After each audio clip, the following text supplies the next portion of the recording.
Hello, I'm Joe Slashin, Managing Editor of the Wabash Plain Dealer, bringing you tomorrow's headlines for Saturday, April 19th. Leading off our newspaper on Saturday is a story by education reporter Eric Seaman, who looks at the new standards which the state is considering to replace the Common Core curriculum across the board at school districts across Indiana. He brings comments from Metropolitan School District Superintendent Dr. Sandra Weaver and Manchester Community Schools Superintendent Dr. Bill Reichart about the subject.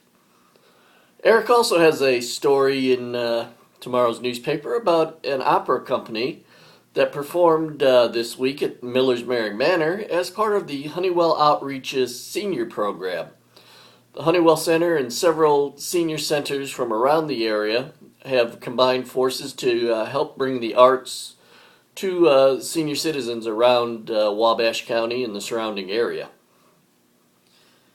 I take a look at the Stellar Grant and some changes that have been put in place in this year's 2014 application process. I spoke with Mayor Bob Van Landingham and Bill Kanya, President and CEO of the Economic Development Group, about the changes. And I also bring a story on the performance Thursday night of former Wabash resident Michael Palasak, who did his stand-up comedy routine before a packed house at the historic Eagles Theater. Being that it's Saturday, that means it's time for the Manchester page, and leading off that page is a story about the Relay for Life, who are having a chair program where the 8th graders in the Manchester Junior Senior High School are creating chairs to help raise funds for the project. In sports, the Plain Dealer Sports Editor Justin Shockey brings a recap of the Wabash girls tennis team's victory over rival Manchester from Thursday night. And he also recaps the Northfield golf team's loss to Huntington North and the Southwood golf team's loss to Whitco. He also has a recap of the Northfield softball game. The Norse lost to Mississinawa, as well as a recap of the Northfield baseball team's victory over Eastbrook.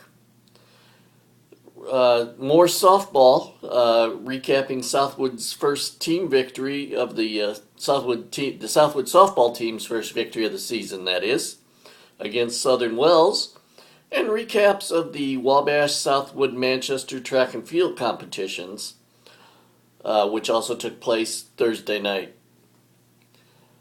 Until next time, I'm Joe Slashin, wishing you all the best. Don't forget you can see these stories online at www.wabashplaindealer.com, or you can see them in the hard copy of the Plain Dealer on Saturday, or you can find links to these stories on our social media pages such as Twitter and Facebook. I'm wishing you a very happy Easter. Have a happy and safe holiday weekend, and we'll see you the beginning of next week. Have a good Easter. Thank you and goodbye.